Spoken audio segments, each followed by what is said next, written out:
All right, welcome back to the Brown Balls podcast. We are on episode 20. Hey, isn't it crazy, man? It's Kobe's anniversary that we're on episode 24.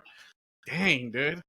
That's crazy. How it worked out. How it worked out, bro. Kobe's NFL team made it to the Super Bowl. Super Bowl. It's just all encompassing. And his death anniversary is our episode 24. We started on 8/24. Like, everything is just Kobe here, man. This is awesome, man. So. And RIP to the Mamba, though, man. Like, I was watching a lot of his talks recently, just because, like, especially when I work out, I do listen to a lot of Kobe stuff just because it motivates me to get better.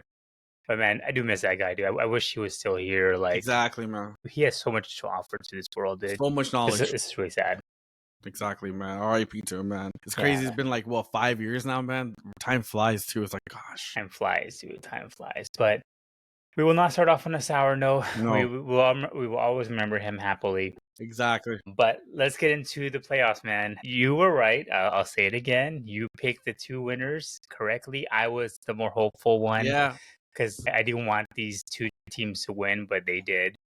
Let's get into the first game. I know you have a lot to say about it. Eagles, Commanders. What I argued last time was that I don't think Jaden Daniels would get nervous. And he didn't look nervous. He looked fine. But his team just kept on fumbling the ball. 4 turnovers, 3 fumbles for loss. Like, you just cannot script that any worse, honestly. And the defense just completely gave out on the Washington Redskins Commanders. Dan Quinn, I thought he would show up, but he had no answer for Saquon. First play of the drive for the Eagles 60-yarder. 70-yard touchdown. I mean, once I saw that, I was like, okay, this game's over. I think I even texted our group chat. They're going to the Super Bowl. That's it. Yeah. After seeing the first play, I was like, we're done. They're going. So, what are your thoughts, man? It shocked me, man. Shocked me that, Dan Quinn, who is a defensive mind coach, didn't prepare, the staff more better to defend the run, right? I mean, look, A.J. Brown had an okay game. Devontae Smith had an okay game, right? It's all Saquon, man. Honestly, if you take Saquon out of this season, I think Eagles will be a lottery pick, man. They'll be in the draft right now, to be honest with you. Honestly, yeah. Saquon's winning this game for them. I haven't seen, besides quarterback, I've never seen a position player take over a team for the whole year like this. Never. I've never seen it in my whole entire NFL. Maybe since last time was probably Adrian Peterson. Probably last time. But even that, though, this guy's like literally taking them all the way to the Super Bowl. Adrian Peterson didn't do that, you know? He single-handedly took them to Super Bowl. Like, Adrian Peterson had a great season, great regular season, but then playoffs was good. Good game wasn't great, right? Saquon's just putting up numbers, like Madden numbers on in the postseason. Playoffs. In the playoffs, right? Yeah. And so, I mean, but yeah, man, look, the thing is this, right? Same thing with the Packers game. Okay, Packers game, the Rams game, and the Commanders game had one thing in common, right? Is taking care of the ball. Don't let go of the ball. And if you do fumble it, recover it before they get the ball, right? And if you look at it, Eagles had no turnovers, man, in those 3 games. And Packers, leading off the game, they fumbled it. Rams, when the game was in the 4th quarter or 3rd quarter, whatever, late 3rd quarter, Williams, our running back fumbled it. And then yesterday, right away, I think it was like their 2nd possession, boom, hit, fumble. And so you're already behind, an A-ball, right? So I'm just saying, like, don't take care of the ball. And that was a key important thing. And try to defend Saquon. You're not going to contain him, but try to defend him. But like you said, man, first play, 70-yarder touchdown. Like, what the heck? I was like, come on, man. And the thing is, he didn't get touched. He got touched. He got touched in the secondary. He didn't really get touched in the first, like, when he runs. Like, so I was like, man. Ran right through. But you know what? I'll tell you, yeah, you're right. Jaden Daniels had a good game, man. I was wrong in a way where I thought the game would be too big for him. It wasn't. He played well. He didn't look, intimidated. He didn't look like shell of himself. He played well. He stood there in the pocket and made those throws. And he kind of kept them in it because, to be honest with you, even though, it looked like the game was kind of out of reach, it was still reachable because he made those timely throws and he made that, touchdown throw. So So he did good, man. But as a team, I'm really disappointed with Dan Quinn not getting ready for his defense, man. I mean, be ready, like Bobby Wagner and and then the thing is this, what's his name? Lattimore, right? It's Lattimore for Washington Commanders. Lattimore versus AJ Brown. Yeah. What was he doing? Your team is down. Stop doing that nonsense. AJ Brown wants to get in your head, and he did. Seriously, So what are you doing? Like, stop getting into this, personal thing, matter. I didn't get that though. Like AJ Brown's the one that took the helmet off of him. Isn't that the most egregious thing you can do? Like, because Lattimore got the penalty, and AJ Brown was the one who took off the helmet. So like, why wouldn't that not be the bigger case? But again, by then the game was already over. It was out of reach. It was just a lot of bickering back and forth that was happening. No big deal. Exactly.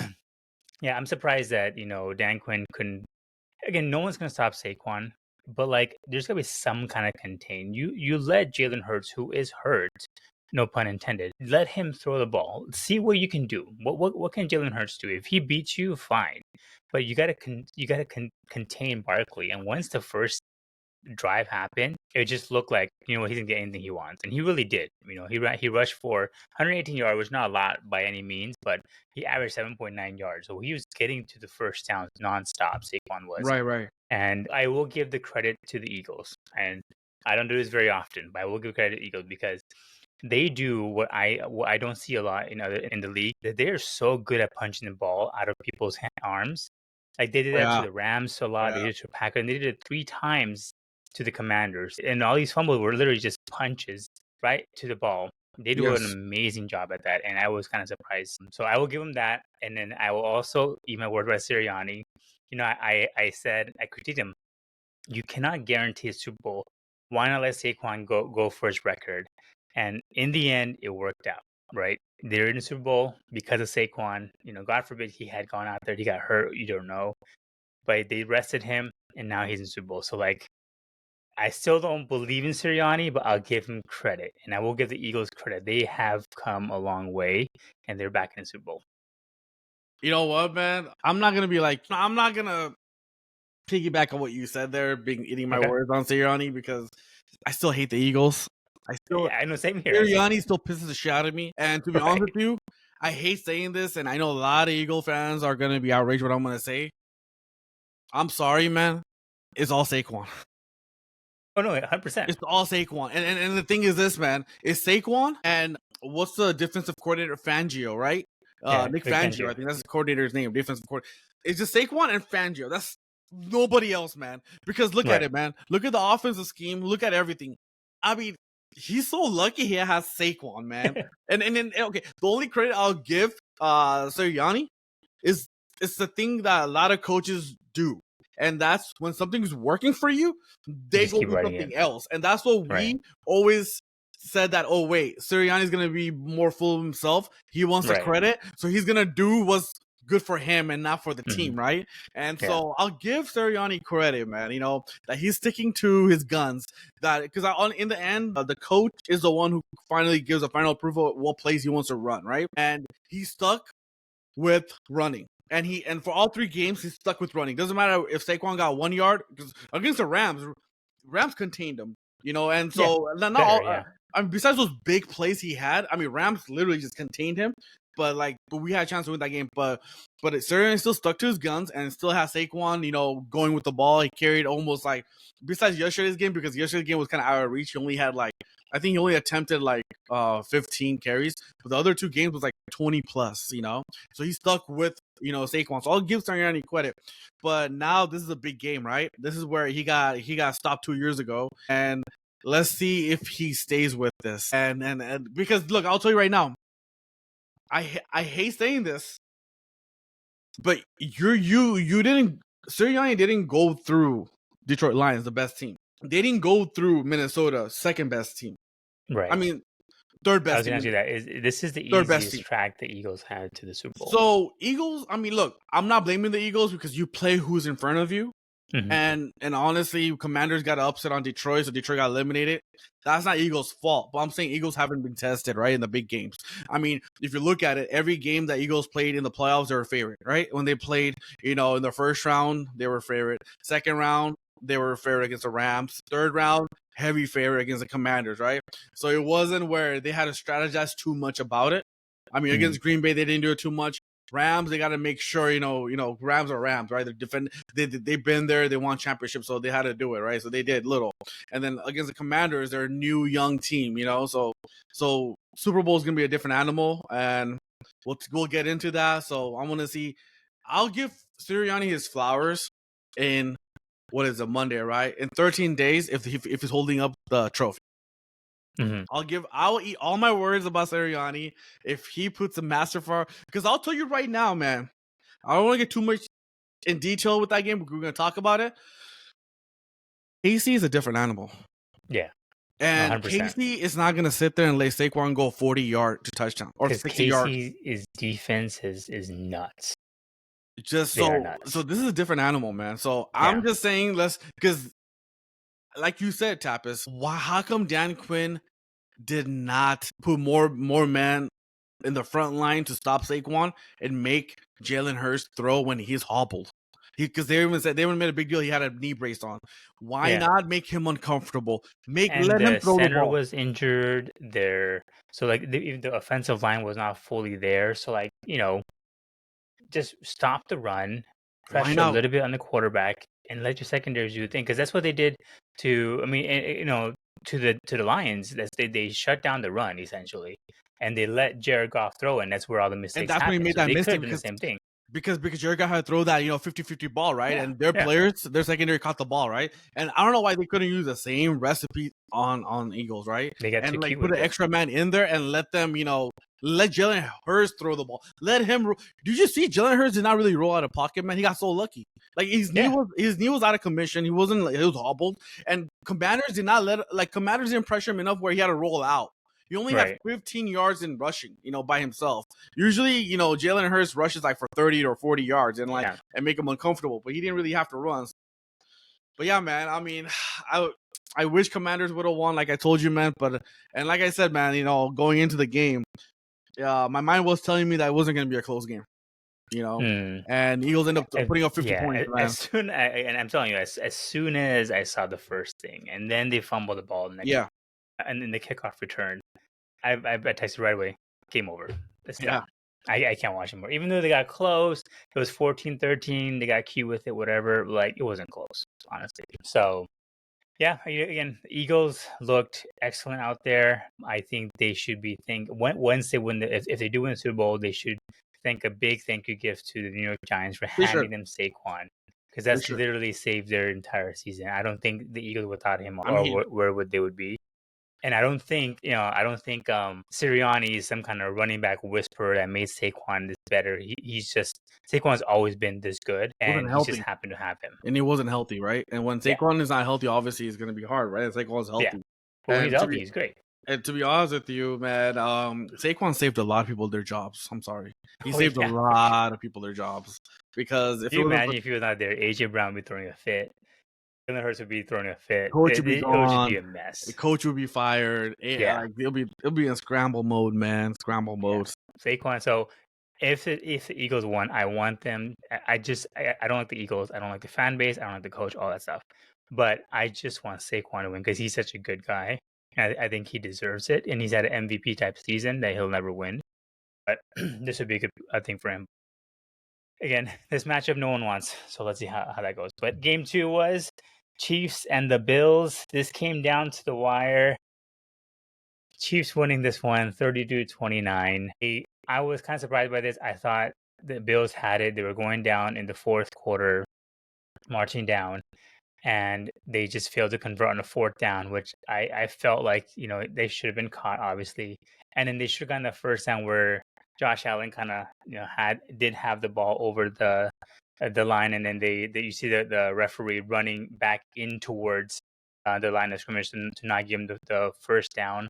That kind of ruined it. And that's where a lot of conspiracies happening as well. But I thought Josh Allen played a great game. But the Chiefs, man, they just find a way to win. It's crazy. I have so much to say about this game, man. And you know what? I'll tell you right now. It goes back to why people, see triangle offense, right? Phil Jackson runs triangle offense. He won it with Jordan, won it with Kobe, right? And it's a play that anybody can utilize, Mm-hmm. anyone can copycat that and do the same thing, triangle offense, right? And people have tried it, just, hey, let's run triangle offense, see if it works for our team. But they weren't that successful at it, right? When other teams did it. It was something about Phil Jackson, the way he ran it, and the thing is, he had a right amount of players to run it with, right? He had Jordan, Shaq, and Kobe, right, to run those system, right? And so what I'm trying to get at, man, I don't know if you saw the whole entirety of the game, but the thing that stuck out to me the most, there's a reason why people are not successful in running what Eagles run, which is the tush push, right? Mm-hmm. That's what I'm trying to get at. So the reason why I'm trying to get at this, the play, Eagles mastered that. They came up with that. They came up with the element of how to be successful in running that play. And the reason why I say that, the reason why I brought that up, I could be wrong, but there's 5 times in the whole game where it was 4th and inches or 4th and a yard, 3rd and a yard, or whatever the case was. It was either 3rd and 1 yard or 4th and 1 yard, whatever the case is. Buffalo tried to run the tush push with Josh Allen. Mm-hmm. Okay. And I don't know if you saw, but they were very unsuccessful with that. And they didn't really convert in that.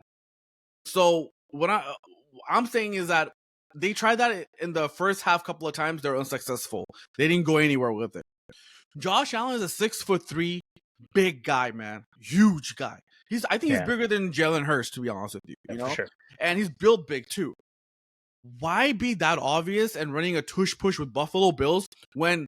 Do you remember that one play in, I think it was 4th and 1, where he just jumped over everyone, man? He leaped over everyone. That's all he has to do and get that yard. Nothing else.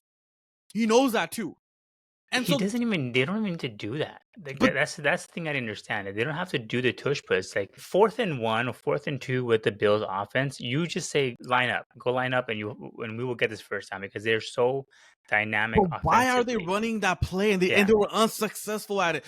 Do you know KC's defensive line is huge? There's no way they're going to do that. I mean, the only reason the Eagles are successful is because they run it so well and they're smart about it, And so Buffalo doing that and they're unsuccessful at it, mind boggles me. I'm like, dude, it's 4th and 1. Give Josh Allen the ball and don't make it obvious that you're running the play or running the ball.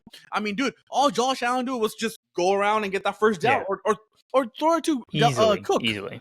Yeah. So this game, I'll tell you right now, man, is... even though KC won this game, Bills definitely lost this game by themselves. And you know what? Prior matchups, I felt bad for Josh Allen. I'm like, damn, man. I'm a big fan of Josh Allen too, Mm-hmm. I like Mahomes and Josh Allen, so I didn't really care who won this game. But I kind of wanted Josh Allen to kind of get over that hump and win this game and go to the Super Bowl, right? And so, but the thing is, I put this loss on Josh Allen. Complete whole loss on Josh Allen. And the reason why I say this is because if you gave Steph Curry a 1-point lead going into the 4th quarter, or if you gave LeBron or any of the superstars like 1-point lead, and you have the ball, go convert. They're up 21-20 at one point. All they had to do was just keep on scoring, man. You have one of the top offense. You're Josh Allen. You can throw the ball. Let's go and get a field goal, get some points out of it, right? So this game was for them to take, and they literally let it slip away. And you know what? I hate all these people coming out right now and saying that, in the first quarter, there was this catch that, he had it and the Buffalo Bills guy got it and touched it. Screw all that, man. The game was still there. And then there was another one. Tag him at the end of it. Yeah, and then there's another one where, Josh Allen sure got that first down. Okay, if you're Josh Allen, why even make it that close? You know what I'm saying? Yeah, I think I wouldn't blame this on Josh Allen. I think he played a great game. This is on the coaching staff. The coaching staff and the play calling. Like you said, why are you doing the tush push when you couldn't convert it twice? And you know why they couldn't convert it twice? It's because Steve Spagnuolo, defensive coordinator for the Chiefs, knew exactly where Josh Allen runs. He knows he runs to the left. And what did he do? He literally made the entire defensive line go towards that direction. So he had no chance. Like with the Philly tush push, you know where Jalen Hurts can go. He can go straight down the middle, but there's nothing you can do about it, right? Because he's gonna be behind the center. And this one, you're hoping Josh Allen is able to get over the hump with the left defensive line.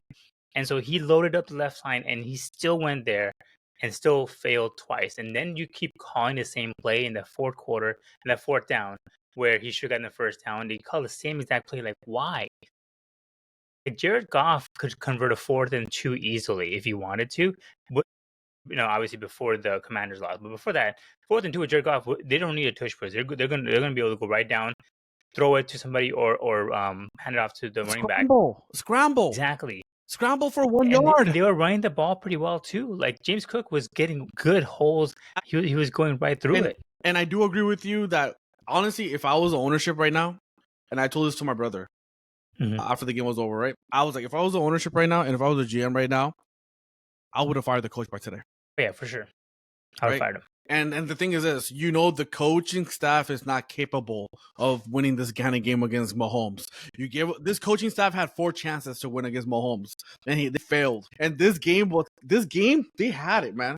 And the thing is this, why make it, like I said, why make it so obvious? You only need 1 or 2 yards, scramble mode, man. Like, let him be in the center, shotgun.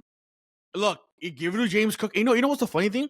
Why even blame the coach even the more, man? Why do I blame the coach even more? Is because a couple of those short down plays, where's James Cook? Yeah. And he was converting. That's the thing. No. He was on sidelines. Yeah, exactly. Yeah. Why the hell was he not on there? Guy or Ray Davis. Or Davis. No, they had Davis come in. And the thing is, why was James Cook on the sideline next to the coach?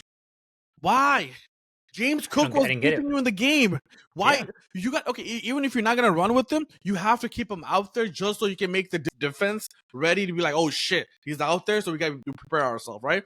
I mean, dude, this is totally. I agree with you. It's on the coaching staff, but I'll be honest with you. If this was Brady, or if this is Peyton Manning, if this was like maybe even Stafford, Mahomes, the reason why I put on Allen a lot is because he's a veteran now, man. He can literally call it audible and be like, no, I don't like that play. It's kind of like a veteran pitcher, right? When the manager calls a play out, like do a slider, he knocks it off. No, we're not doing that. We're doing this, right? Because in the end, you're out there, not the coach, right? So Josh Allen had a chance to win this game, and dude, and to be honest with you, man, they got the ball back already with like 4 minutes to go. Why are you in such a critical mode where you have to convert that 4th and whatever it was, and like lose that game, right? You shouldn't even be in that area, dude. The game was only a 3-point game. You telling me Josh Allen couldn't get into field goal range with 4 minutes and 30 seconds to go? Yeah, Josh Allen, if he would have caught that ball, it would have been. But I'm saying that don't even get to that play. Why even be in that type of situation? Why even be in that 4th down situation? You should be in that 4th down situation when you're already in the field goal range. So you can think about like, hey, should we just tie the game and go to overtime? Or same play during the regular season. Josh Allen's like, no, give me the ball. I want to ice this game. He ran down the field, yeah. What happened yesterday that they couldn't do the same shit, Bills man? Is that the Bills coaching staff loses their identity in the playoffs. They don't know. They start to get cute with it. And this reminded me of that one of the Ravens game where they had that drive where Derrick Henry was running down the throat. That entire drive, they ran the ball. Yeah. Him and Lamar Jackson and scored, right? And then they go away from that completely. The same thing happened yesterday. James Cook drove down the field by himself. And Josh Allen, and after that, they completely went away. Like, I don't know what you found what the missing thing was, and this was in I think the 3rd or 4th quarter. So like they knew that they had the recipe, and yet they just completely abandoned it. Like, okay, we're not gonna get that, man. Let's do a Philly tush push right to where Spagnola knows where we're going. Why even do someone else's play when you know you have Josh Allen? Do your own goddamn play, man. Put him in a shotgun position and let him have options, and then let him do something. Don't do Philly tush push because they're good at it and you're not good at it, man. I'm sorry. That's why I blame the coaching staff. I have given the coaching staff a lot of outs because in the past when Josh Allen lost to the Chiefs, Josh Allen was the main reason why, because he had a lot of turnovers and all that kind of stuff. But this was the best Josh Allen has played against the Chiefs in a long time. Like clean, no turnovers, all that stuff. And then it was just a coaching staff that just making some boneheaded plays. I'll tell you right now, I agree with you completely that this is lucky. Look, honestly, yeah, I agree with you. It is on coaching staff. The reason why I put this on Josh Allen is for 2 reasons. One is that in those short down plays, he could have done an audible, he could have done something else. Yeah, for sure. He could have done it by himself. And the second is this, man. I'm sorry to say, But if you gave Tom Brady 4 minutes to go and be like, hey, go win this game, we're down by 3, he will go win you a game. If you told Mahomes, he will do the same thing, right? Stafford, besides the other game, he didn't do it, but he was almost there. Stafford got them to the field goal range, actually, with the Puka's throw, right? So what I'm trying to say is that you're Josh Allen. You have 4 minutes. You have 4 minutes, man. 4 minutes with 2 timeouts. You're telling me that you can't get into a field goal range? This is complete. They lost this game not because of the referees didn't call the right play, or forget about this tush push that they did. It didn't work. You had 4 minutes, Tapas. You're down by 3. Yeah. You had the ball. Yeah. How are you not gonna win this game? I'm sorry. That's why I put this loss really a lot on Josh Allen. Right. Because I see what you're saying. Because you had 4 minutes to go. Any other quarterback who has a green light, like Brady, Manning, all the greats do, like Lamar and Mahomes, for example, like maybe he'll see something there, like, okay, we're not doing that, we're gonna do this instead. This is what's working. They would do it. I don't know. I just don't know. Maybe Josh Allen doesn't feel comfortable going away from what the coaches are calling. Maybe that's not the system that they have. Or like, if the coach says something, that's what they have to do. Like Mike Shanahan kind of has that kind of control too. So I don't know. That's what's the same thing with the Bills. But at some point, you gotta trust your MVP now, right? Like I'm sure Lamar Jackson's a green light, and Harbaugh can be like, do this. He's like, no, I see something different. I think we're gonna do this instead. Like do that, and they should give him the green light. So I'm not sure if that's the case. And I hate to say, even Rodgers would even succeed in this thing. But yeah, for sure. 4 minutes to go. Hey, Rodgers. Okay, the worst thing the Bills could have done with that 4 minutes left, the worst thing they could have done is to go to overtime. That's it. Yeah. Overtime. Yeah. Nothing else. Get a field goal at least. Yeah. That's it. Worst thing, because whatever happens in the overtime happens, right? But they didn't even get to that level. They were in the scramble mode. I was like, dude, come on, 4 minutes to go. And then even when they had, was it below 2 minutes, they had the three timeouts, right? The Chiefs got the ball back, and they had three timeout, and then they had it was 2-minute warning. They had a chance. It was 3rd and 6 or 3rd and 7, and the defense couldn't stop, and they got a first down, and then game over. Because they had the chance. Mahomes. What did he do? He threw a short pass. Yeah. Exactly. It was all Mahomes he's right there. No, we're gonna win this game. I'm not doing this cute running plays, giving the ball. No, we're gonna win this game. Let me go down. He threw a small little bounce pass, and they just went first down, and the game was over after that. It's like, dude, it's over. So, but yeah, man, that game was so disappointing to watch because Bills had it. Like I said, man, I had no rooting interest in any of these games, but obviously, my desire for hating Eagles is crazy. For Mahomes and Josh Allen, I like both of them, man. Right? Like someone was telling me that, you really want to see Mahomes win 3-peat? And you know what? This is an example I use. I don't know. You might agree with me or disagree with me, right? Mahomes reminds me of Steph Curry. Okay, we know who the GOAT is, Tapas. We know the GOAT is Tom Brady, right? We know that. And you know what? Mahomes is making a really good case about it right now, right? He's playing really well. But again, Brady's Brady. But Mahomes reminds me of Steph Curry in a way where you can't hate the guy. Well, what is there to hate about? Besides, he gets those calls. That's not. I mean, whatever the case is, Steph Curry. Look, as much as I'm a Laker, as much as I'm a Laker fan, you can't really hate Steph Curry, right? I mean, it's Steph Curry, dude. He's not hateable. He's not a hateable superstar, right? And so the thing is, Mahomes not hateable, man. This guy's legendary. He knows what he's doing. He's playing well. He's at a peak of his career right now, and he's playing great, man. And so, why would you even hate the fact that he's dominating the league right now? I don't think people hate Mahomes for that reason, like what you explained, right? He's exciting to watch. He's fun to watch. He's a great player. Don't get me wrong. I think the hate comes from people who say he's the GOAT. It's like people claiming LeBron was the GOAT before even winning 6 championships, right? Exactly. That's where the hatred comes from. There's a lot of people that are like, Tom Brady has 7. Let him get to 6 or 5. Then we talk. Yes, 3-peat never been done. And I will be very happy if he gets 3-peat. I'm always the person that says, even if it's not what I would want, if I say a historic moment happening in front of me, I'm going to celebrate that. Exactly. Right? Like if I say 3-peat, I'm like, holy crap! In my lifetime, I saw somebody win 7 rings and somebody go 3-peat in NFL, which is impossible. Never been done. Never. And I don't know if any organization will do it in the long run either. I will celebrate that, and I will always appreciate that. But I think the hate from Mahomes comes from people saying he is so great, and then you hear all these analysts like, "Oh my God, Mahomes! Look at how great he is. Look, he threw a bad pass, but it was such a good play." And blah blah. Like that's where a lot of people have that hatred toward Mahomes. Like it's like Steph Curry. You can't hate him, and no one is saying Steph Curry is a GOAT, even though he has what 5 rings now, right? Exactly. Four rings.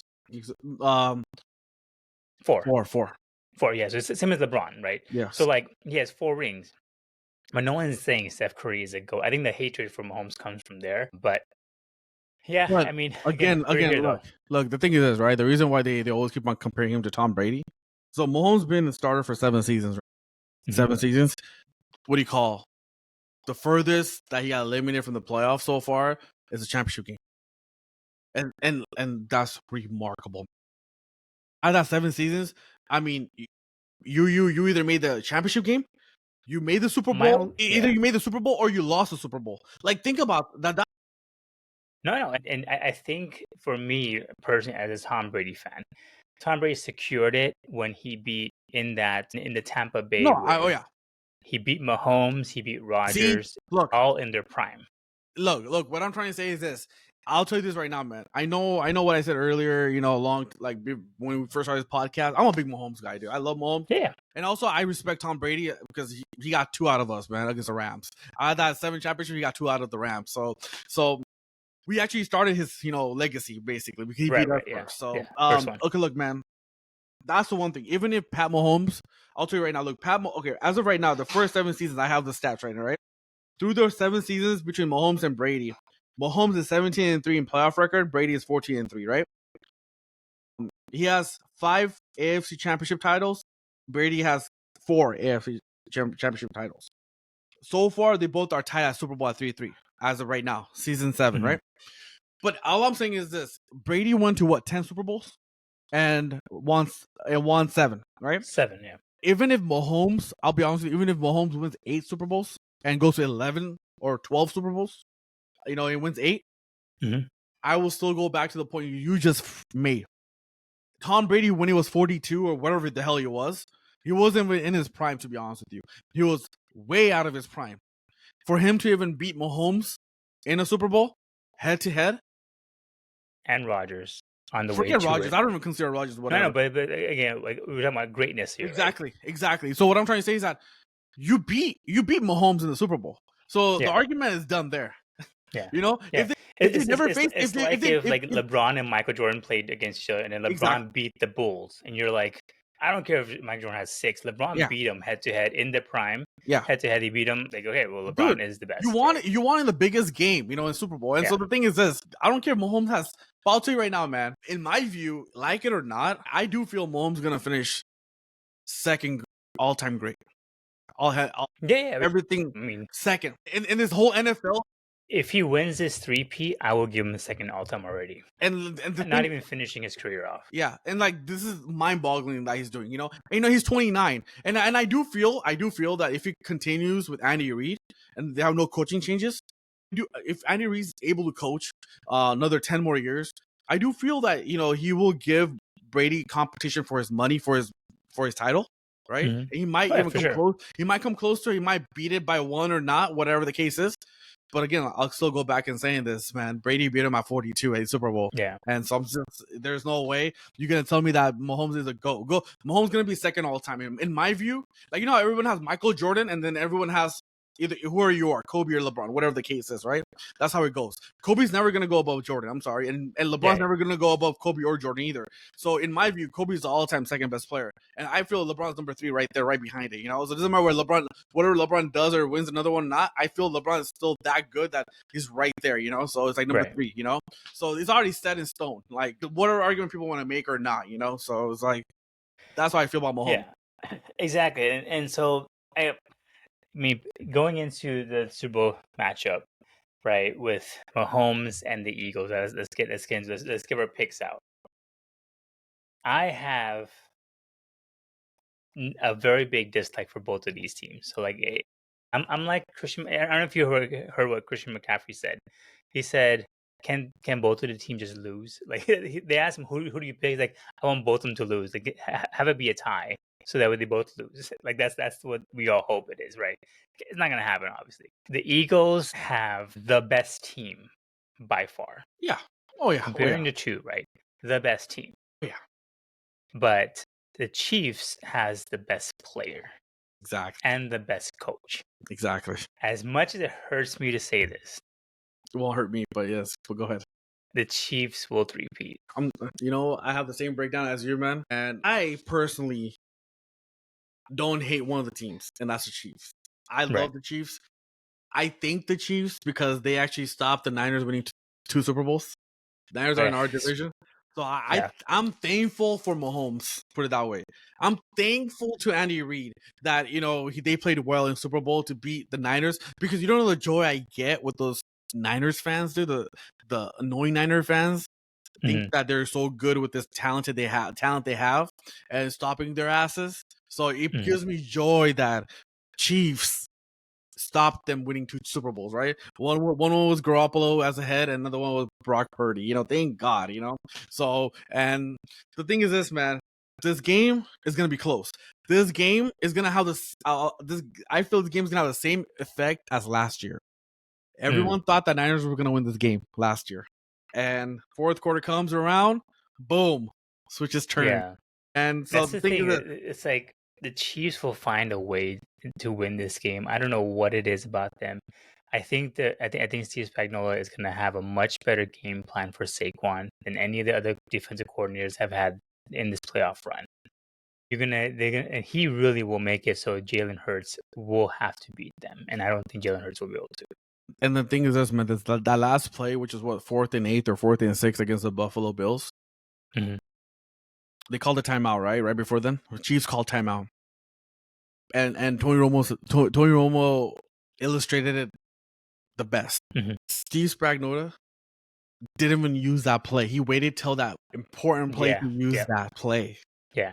So he's a very smart man, and he knows what he's doing and how he he's held that play for the very most important part of that game. People forget when Brady lost his Super Bowl against the Giants, and Brady is the best. Who drew up those defensive plays against him? He was a Giants defensive coordinator, man. You know that, right? Who's that? Steve Spagnuolo. Was he really? Oh, God. Yeah. He knows how to stop plays.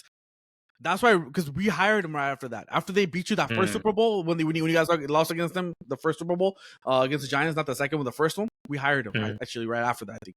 And then we hired Jeff Fisher after that, whatever the case is. But the thing is, he's not gonna be like the Rams and Green Bay and the Commanders and how Saquon run the field. Yeah, he's not gonna do that, man. And Chris Jones, he's licking his chops. Exactly.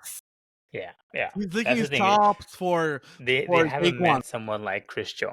Like he is the closest thing we have to an Aaron Donald now. Yes. Now remaining, right? Yes. So like you haven't met the monster that is Chris Jones yet in his playoffs. He's licking his chops for Jalen Hurts and Saquon. So and I'm telling you, man, if Eagles don't get it, like same thing with Commanders. If Commanders did not get that big lead, they're going to lose this game. If Eagles cannot get a comfortable lead, like a 10-point lead against the Chiefs, or not even a 10-point lead, sorry, 2-touchdown lead, maybe 14-point lead, don't call this a safe lead, man. I'm telling you. But I'll tell you right now, Chiefs will make it seem like they're going to lose this game in the first two quarters. They'll make it seem they're going to, Eagles figured it out and Eagles are going to win this game. That's what happened last year against the Niners. Niners had this game throughout the whole game. Like the first 3 quarters, the Niners had it. They did a punt fumble right there, and the Chiefs got the ball back. Boom, game was over after that. They're able to score, man. So I have the Chiefs doing something that nobody has done and repeating this. I'm telling you. So yeah, I after the Eagles won, I was like, damn, they look really good. Like they look unstoppable. And then I saw the Chiefs win the way they won. I was like, honestly, I can't. I've betted against the Chiefs the entire season, and this is the one time I'd be like, yes, the Chiefs will win this game because it's just way too important. And I think the Eagles have not faced a competition like the Chiefs. Again, I know the Eagle fans are saying, "Oh, we're gonna get our payback. This is a way better team than we've had." Niners thought too. That's what the Niners thought as well. But if you just watch how the Chiefs play, they just find a way to win. It's so crazy to me that they just find a way. And then I think the defensive coordinator, Steve Spagnuolo, will do a way better job at containing Saquon Yes. and just say, you know what, AJ Browns and Jalen Hurts and AJ Brown, you guys beat us. See what you can do. Yeah. And I don't think And that's what's exactly going to happen. Can Jalen Hurts throw those plays? Throw those passes, not plays, passes to AJ Brown or Devontae Smith or whoever they have, right? And this is where I will judge. This is where I will judge. Sirianni on. Because he's going to coach. Can he beat Andy Reid, one of the best coaches of all time? He's going to coach. He'll have to. He will really have to coach. He's going to coach. And he hasn't coached yet for the first 3 games. No, I'm sorry to say. He gave the ball to Saquon and be like, Saquon, do your magic. And Saquon has 60-yard touchdown, 70-yard touchdown, 50-yard touchdown. And so this is where he's going to do his stuff, man. Should be a good game, though, man. I think it'd be a much better defensive game than it will be offensive. It won't be a light show like how the Eagles game or the Detroit Lions game was. But I think this will be a very good defensive game for sure. That again, and if it's a defensive battle, you cannot vote against the Chiefs. The Chiefs are favored by 1.5 points as well. Yeah, and I think it's gonna stay there. It might go even smaller, or it might go on the Eagles' way too a little bit here and there. We have 13 days left. The Chiefs have all their players back. They're healthy again. They got Pacheco back in their game. So but that's the thing. Back. Have you noticed Chiefs? The receivers they have, people don't realize they have Hollywood Brown that just came back. Yeah, they have Hopkins, right? Hopkins, yeah. And then they have Juju. Juju played well yesterday. Yeah, man. He played well. People don't realize that Juju. Travis Kelce disappeared yesterday. He didn't have a game. He didn't have a game, but they still won. They didn't even need him. Crazy, man. Absolutely insane. But yeah, man. I mean, again, Super Bowl is here. Here we are, Eagles and the Chiefs. I mean, you called it. You had the Chiefs getting a 3-peat beginning of the season. Yeah, man. And then here they are. I had the Ravens winning it all, and they got close, but this Houston something else, man. Yeah, man. But yeah, dude, we're gonna have 13 days. Not 13 days. We're gonna have another episode where we can talk about it for the Super Bowl, of course, next Monday. Yeah. So because we have 13 days off. Changes happening. Yeah. Yeah, we have 13 days off until Super Bowl, so we have another episode. So we'll get more into that, matchup, break it down even more, So that'll be great. Yeah. Let's get into some basketball. Yes, sir. So first things first, Jimmy Butler. Biggest news of it all. He has been suspended indefinitely, I think, because he didn't practice. He left to practice early because I think they told him that he was going to be benched. And he ended up storming out and saying, I don't want to do this anymore. And now they are indefinitely benching him or indefinitely suspending him. What happens to this guy, man? Do you think he gets traded, or do you think Pat Riley really, really gets petty and makes him sit out the whole year so he gets paid half? Look, man, I don't know if you was at TNT inside the NBA the other day on Thursday, a few days ago, like 5 to 4 days ago, but they had this debate, right, about if you're a player and you're under contract, yes, you want to get traded. Why be a distraction, right? You're still getting paid. Jimmy Butler is still getting paid handsomely, $50 million or whatever, $45 million, whatever he's getting paid right now, handsomely, And yeah, I understand you want to win a championship, but you did know that when you signed that big of a contract, there's a chance that it'll be hard for a team to reload, and because Jimmy Butler's pissed that they couldn't get Damian Lillard when he was on the market, or they couldn't go get James Harden when he was available as well. Like they couldn't get those key players, right? Like a Drew Holiday. I think they were trying to go for Drew Holiday too. They couldn't get him, right? And so he's pissed that the Miami Heat didn't do much, right? But at the same time, if you're gonna take that much money and there's salary cap in the NBA, hard salary cap. It's not like any other professional sports like football or baseball, where the soft salary cap is hard salary cap, right? So, and there's a reason why Brady won so many championships. It's not because Brady got paid handsomely. I mean, he got paid comfortably. He got paid comfortably. There's a reason why Miami Heat won those because everyone took a pay cut there. So you gotta look. Jimmy Butler would be traded because obviously Pat Riley, if it was Pat Riley, he would just suspend him the whole year and not pay him because the team can do that. If you're a distraction, they can just say go home. We're not going to pay you, right? Right. That's still going to be a distraction for the team, right? The team can't produce the way because every time they talk to them, they'll be talking about Jimmy Butler. So I do feel that Jimmy Butler is going to get traded. I just don't know where. I mean, we know a few teams are going to be interested is the Golden State Warriors and Phoenix Suns and Milwaukee Bucks. Those 3 teams are heavily favored to land Jimmy Butler's services. But at the same time, some of the teams are in second, what do you call it? Second level, I forgot the name. Luxury tax? Yeah, it's not luxury tax, but I forgot the name they have. But they're in a second layer. There's first tier and second tier, but they're on the second tier.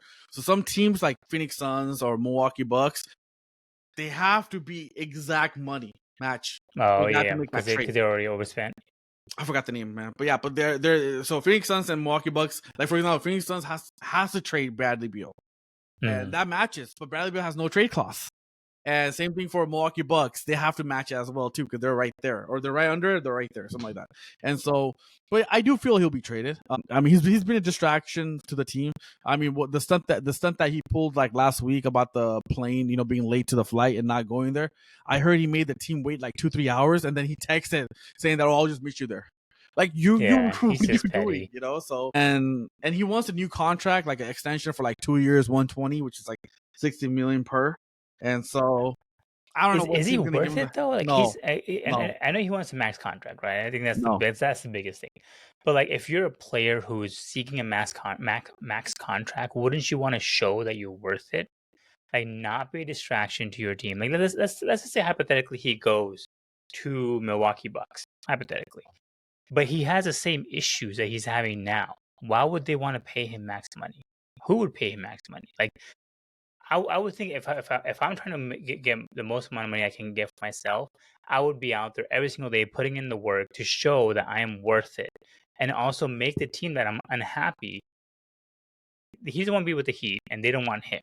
Why not make yourself valuable so other team would want to trade for you? Because now every single team is gonna be lowballing the Miami Heat. Like no one's gonna besides the Suns having to give up Bradley Beal, the Bucks can just be like, we'll just give you second, third round picks for this guy. Exactly. What do you want to do? Exactly. Like just give it to him because he doesn't be there. So why would we give you max money for him or No, I max agree with you, trade man. value? And the thing is this, So like if I don't get it. Jimmy really wants out, right? Really wants out. I mean, he does have a player option next year. Why not just not pick it up and be a free agent, right? I mean, Yeah. but see, again, Jimmy wants to pick up that option because it's a $55 million option or something, right?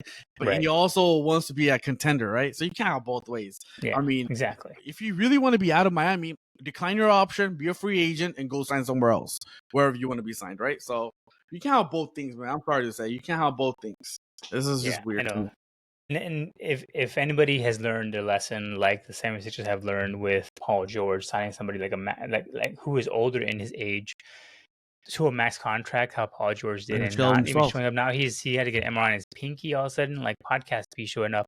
Like you don't know what Jimmy Butler can be if he can be effective at all in this league anymore. Maybe he's going to be a second or third stringer, but besides that, like I don't think he's not really a first or second option at all. Yeah, man. Exactly. So like, why would you give somebody max contract? I mean, look like you said, look at Sixers, man. They gave him gave Paul George that 4-year lucrative deal, and like, he's producing the same numbers as Tobias Harris from last year. Exactly.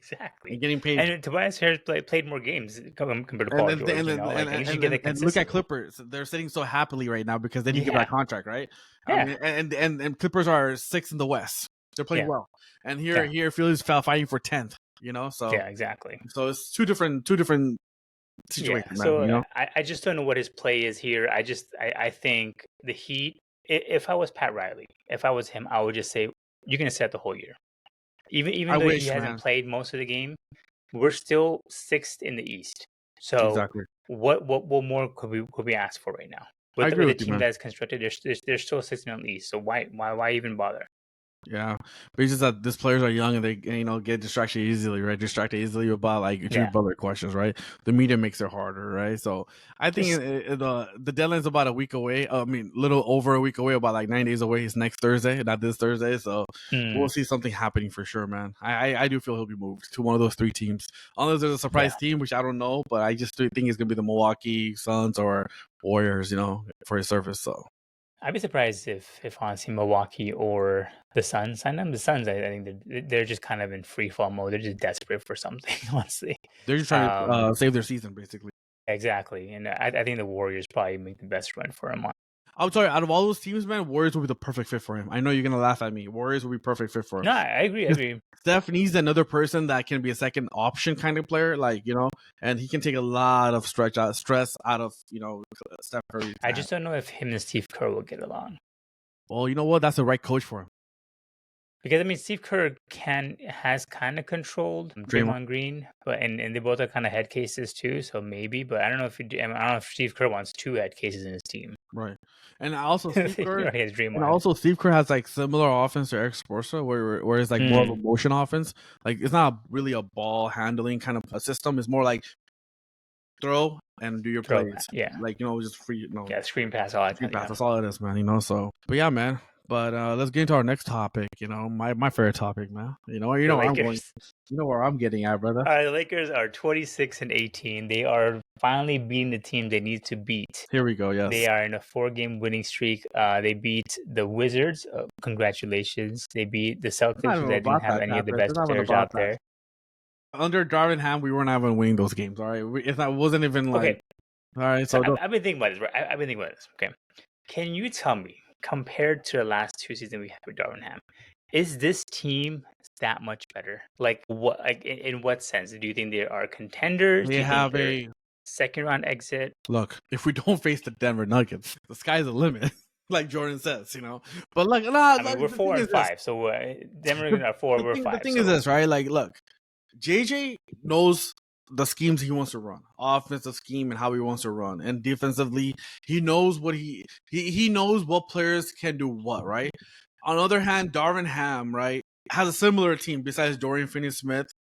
He has the same team, The only addition we have is Finney-Smith, and that was a great addition, But besides that, we have a similar team, but it's just that you can tell, like last year, okay, if you look at the halfway point, right, and halfway point, we were 500 actually. At this time, we were like 21 and 21.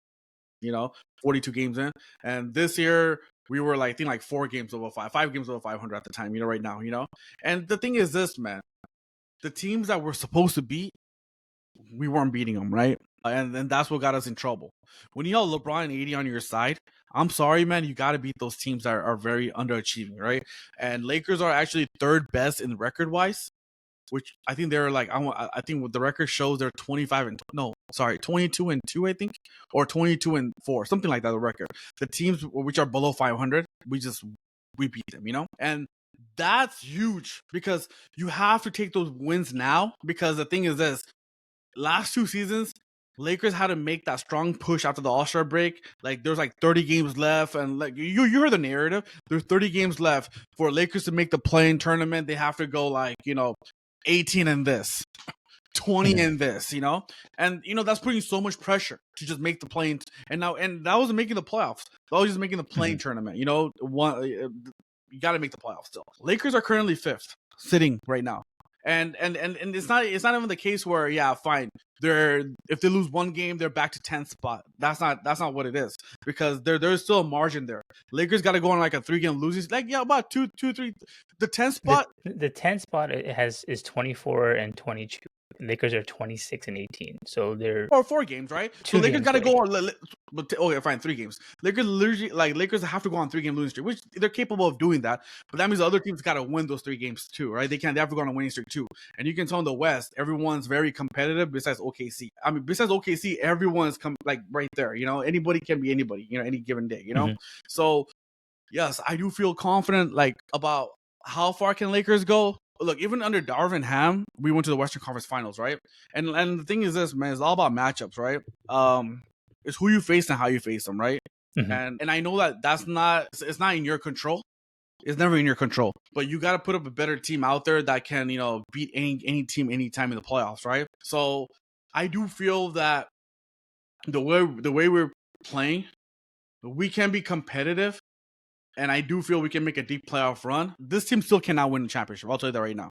They're still far from winning a championship, but I do feel that we can get to the semifinals or maybe even the conference finals, but not to the finals yet. Because I do feel that Denver is still good, and I do feel OKC is better. And so those are the 2 teams that I'm scared of, and that's about it, and nobody else. Because I know Lakers can beat Memphis in a 7-game series. They can beat Dallas in a 7-game series. I just don't feel that they can beat Denver or OKC in a 7-game series. That's all. And so I that's what I'm saying. Depending on who they can play or who they acquire too. You never know who's out there, and Lakers can go and get acquire. If Lakers can go get a really good big man like the guy from Chicago, not Valanciunas. That's Wizards. Vucevic. He's an offensive skill player. Now that kind of moves a needle to be competitive to make the finals, right? Not to win the finals, because I still feel that Boston still better than even any team out there. Boston is still gonna until Boston beats themselves. I don't think anyone's beating Boston. I'm sorry to say, Boston is fully loaded. Even though a team like OKC or Cavs or even Denver, I don't think anybody can beat Boston. I'm sorry. So Lakers are not there yet, but Lakers can make noise in the playoffs, and that's my point.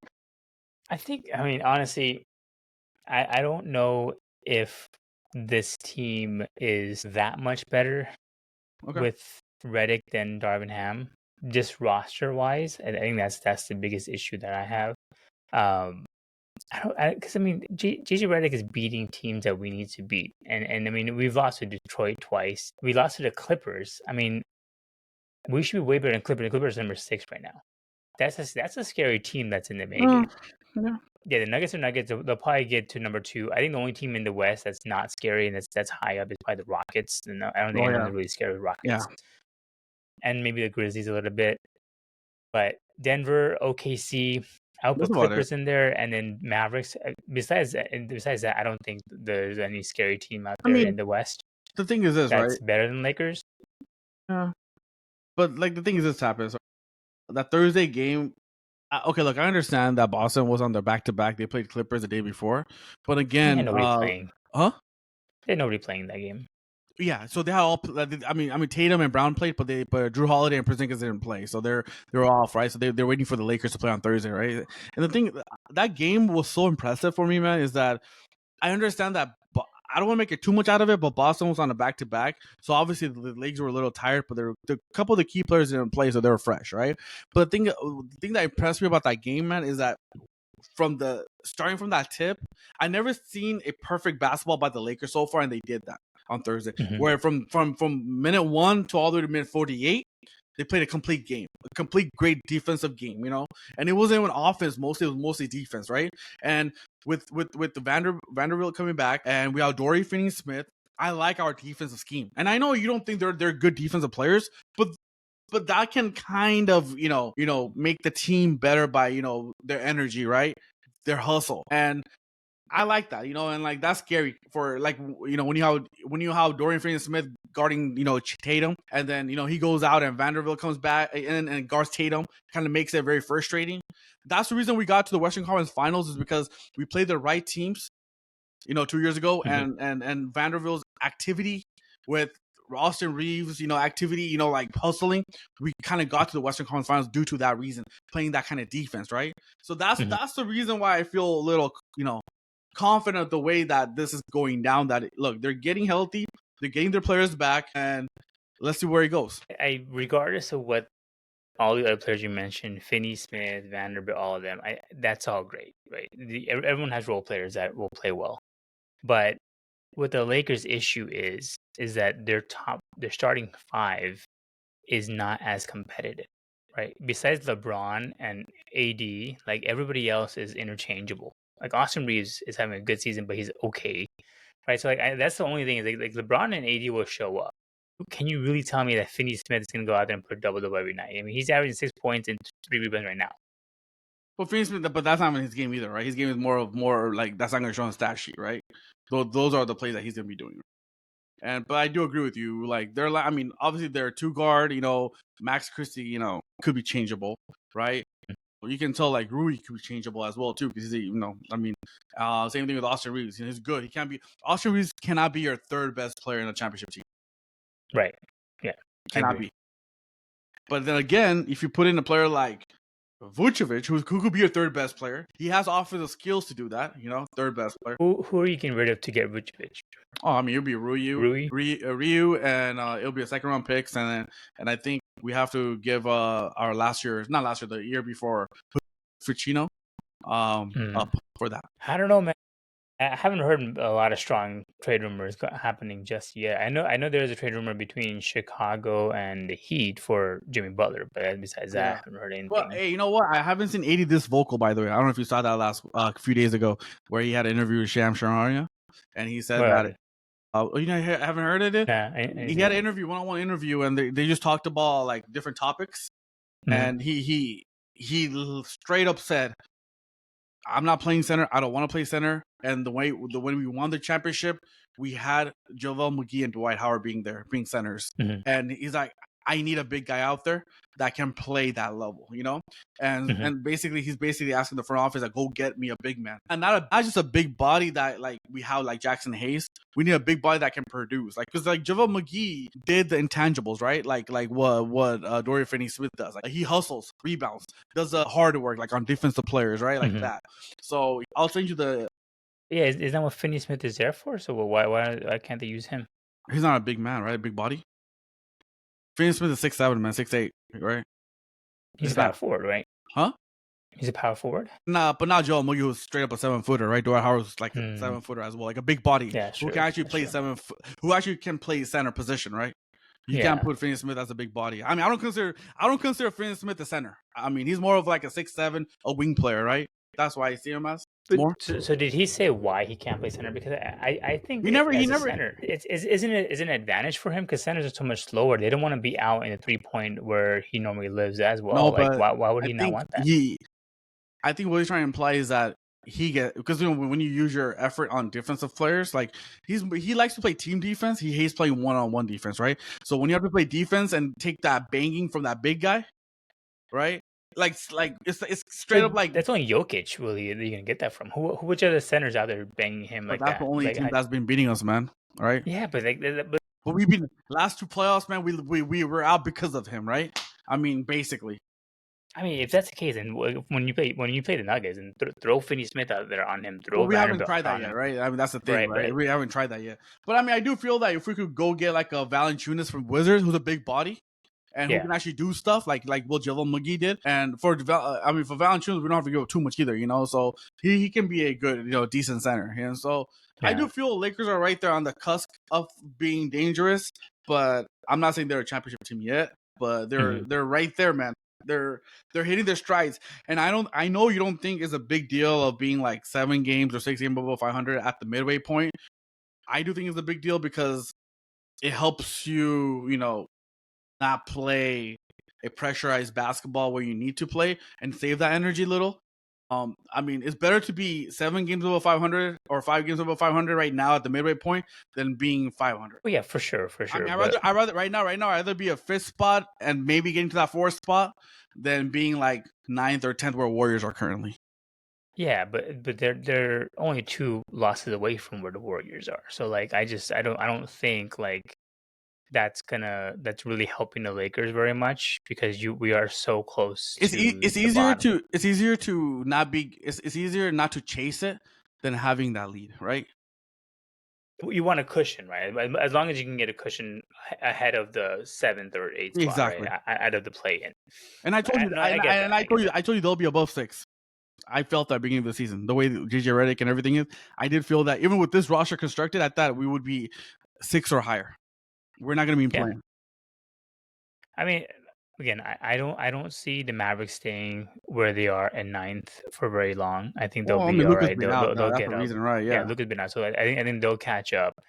And I think the Suns will probably make a move. I think the Warriors will probably drop off a little bit, and the Clippers will probably drop a little bit too. So the Lakers, I still think the Lakers end up in the play-in Okay. because it's just the team itself, man. I'm just not fully bought into. It's not even just the I coaching. mean, you It's beat just Boston on Thursday and you beat Warriors on Saturday, man. That's kind of impressive. yeah, but the Just saying. Warriors are 11th place I in mean, Boston with playing with the technically reserves out Warriors there. technically Warriors are better than Lakers because people said that LeBron's better.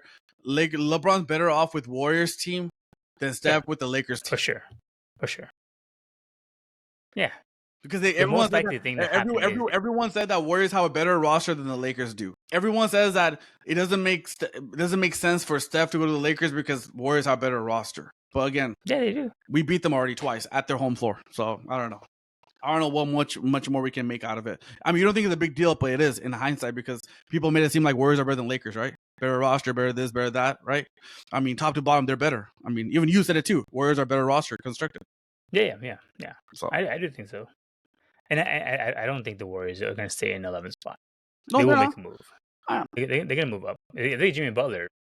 that's settled. They'll move if they could get Jimmy Butler, right? I mean, that's the thing, right? Yeah, even without it, I don't think the Warriors stay in 11th spot. If Warriors make minor moves, they'll make some type of moves. I can't say they can't make no moves. They'll make minor moves, right? Forget Jimmy Butler. Look, if they get Jimmy Butler, they'll be above playing for sure.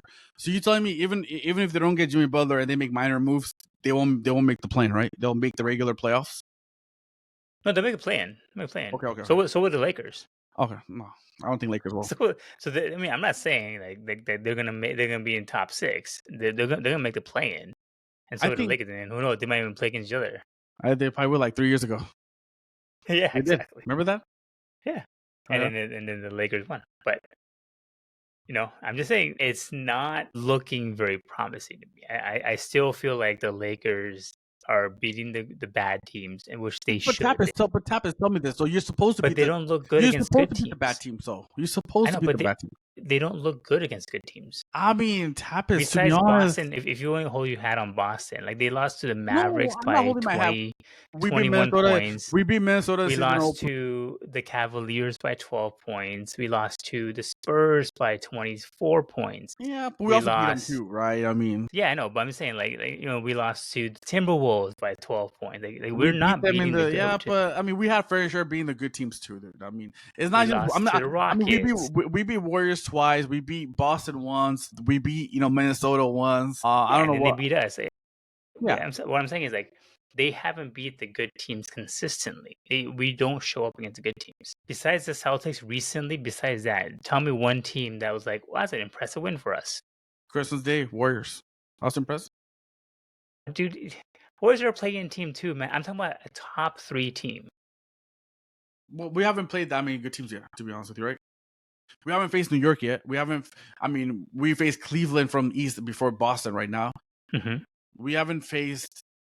We faced Denver. We lost by 25 points. Then we go to Phoenix after that. We lost by 27 points. Actually, we beat Phoenix, and then they beat us. By 27 points. So I'm just saying, this, and we lost to the Clippers by 14 points. It's just... The point I'm making is that, yeah, you're right. I get it. Being those good teams consistently is huge. We need to do that. I agree with you. Yes. But what I'm trying to say, you asked me what's the difference from last year to this year, is that we're beating the teams that we're supposed to beat. But that doesn't solve anything. But it's not going to help you in the playoff. You're not going to play the Charlotte Hornets in the playoffs. I know. But what I'm trying to say is that you're not fighting for your life, right? Yeah, for sure. No, they have the cushion now. Yeah. But if they could show some kind of promise, we beat these top teams consistently. We'll find out. I think it's next Saturday. I think if I'm not, they face New York in New York. Let's see. New York's okay. I'm talking about West. New York is good. In the East is not that competitive. Besides Boston, it's not competitive. The East is not competitive. So in the West, we have Memphis, Houston, Dallas. No, not Dallas. Memphis, Houston, OKC, Nuggets. and Denver. Yeah. Those 4 teams. Okay. We'll see how they do against them. Yeah, it's those teams we got to beat. Yeah, I agree with you. I agree. We got to beat them. No, I'm being honest with you. We got to beat them. That's where I think JJ Redick can make his approval. Because, Darwin Ham didn't beat the team that we need to beat, but that didn't help you in the playoffs. But if you can show a good promise against a good team, then you're like, okay, this team has what it takes. Yeah, I get it. That's all I'm saying. No, I get it, man. It's going to happen, right? He's going to pick it up again. We're going to face those teams, right? We shall see. Should be fun, though. Should be fun. I mean, after the Super Bowl, we can go ahead and talk about the Lakers. You're gonna hear me every single day why are we in the play-in, Kenil? What's going on? Why are we in the play-in? And you be like, oh, well, we missed out on Vucevic. We missed out on this. This is why 81% anymore. I am not going to blame that, dude. I'll tell you right now, man. You got Lakers are so close to getting Giannis. You have no idea, Tapas. My Chaiwala told me this. Hey, I'll tell you right now, man. The Lakers will get a big man because I've never seen AD that vocal. I'll send you that video. But it's a huge big deal. I'm surprised you missed it, man. That was the whole topic this weekend. The AD being vocal. I'm surprised you missed that. Speaking of, for me, it was all football. I know, man. But that was huge, toxic. Though, man. Straight up, he went out and he literally said, "I need a big man. I want a big man. We gotta get a big man. I have never seen AD like that, man. It's insane." So, I mean, and I don't know if JJ Redick will want that or Pelinka. You think Pelinka's scared of AD? No, but he's his prime. He's a superstar. He's his prime. So, what's AD gonna do? Walk away? Not gonna walk away. He has a good out here. Without LeBron, AD is nowhere close to where he is now. Without Yeah, LeBron. I get it. I agree with you, man. So as long as LeBron stays, AD can talk all stuff. Once LeBron's gone, AD's gonna tuck his tail between his toes and be like, all right, yes sir, no sir. I agree with All you. right, well, dude. Nonetheless, man, we'll still have one more episode before the Super Bowl happens. I can't believe it. We had the Pro Bowl before that, right? Next week, Yeah, which no one a watches. weekend. Yeah, on Friday is the Pro Bowl. Yeah. So we'll probably update you guys on the NBA action because that's definitely heating up, and we'll have the trade deadline. Well, that'll be after our podcast next week too. So Yeah. but we'll see, man. We'll get all the new gossip. Kenil always has his crazy wild trade rumors happening for Lakers every year. We're getting a next superstar. You know He what? always will bring a couple. You know what? Let's do this for next week's podcast. Let's not do it on Monday. Let's do it after Thursday. Yeah, let's do it Thursday night after the because that's gonna be deadline. So let's talk about. We got a lot to talk about who got traded, where they got traded to. Oh, that's a good one. Yeah. So let's move it from next. So next week's not gonna be Monday. It's gonna be Thursday, and let's go from there. Okay. Yeah, I see. I want to see. I want to see. We don't have to wait till another Monday. For all of our listeners out there, every single year, Kenil for a trade deadline before trade deadline, it's like it's an annual thing. Lakers are getting this guy. Lakers getting this guy. I heard of a rumor this guy is coming to Lakers, and then we don't get anybody. And then I just love in our group chat, I'm just like, Kenil, brother, what happened, man? I thought we were getting Giannis. I thought we were getting Jalen Brunson. I thought we were getting all these, all these great players, and then we just ended up with the same team. Oh, Pelinka didn't do it, man. I don't know what to tell you. Hey, Pelinka didn't do it. Two got a tango, bro. I mean, you can do whatever you can, dude. But like you said, you might not believe me, Tapas, but the negotiation with the Lakers is different than other teams. Plain and simple. Yeah, for sure. People don't like making trades with the Lakers, man. They always do hardball. It's like the Dodgers now. The Dodgers have a big target in the back of their heads. Last year, dude, Devontae Murray, right? That's his name, I think. From Atlanta. Atlanta would not. Yeah. Atlanta will not start the conversation if we not include 2 first-round picks. Yeah, and then they traded him for nothing. What is that? Second rounder, right? Yeah, dude. Like, I'm like, it's my I remember that. Like, Atlanta will not start a conversation with us if we didn't include 2 first-round picks. And like, then they just traded for a second rounder for some random team. Dude, like, I don't get that. Dude. So, yeah. You know what? That's what it'll be better because it's better to move this podcast to Thursday and talk about the deadline because the following Monday will be all about Super Bowl, who won and how they won and what happened. So we can leave that up to that. So, but let's do that. Let's keep it Thursday for next week, and we can talk about how Lakers got better and what team got better. And you know what? After the deadline, you'll have a clear indication what teams are where, right? You can kind of predict for sure. You can predict where they're going to be landing. What areas, right? So. Let's see. Yeah, no, I mean we'll have a much better outlook for the rest of the regular season after that, for 100%, brother. All right, well, I guess that's it. We will definitely see you guys next Thursday when we recap about all the stuff that Lakers. Hell yeah! All right, we'll see you guys then. Mamba. Out.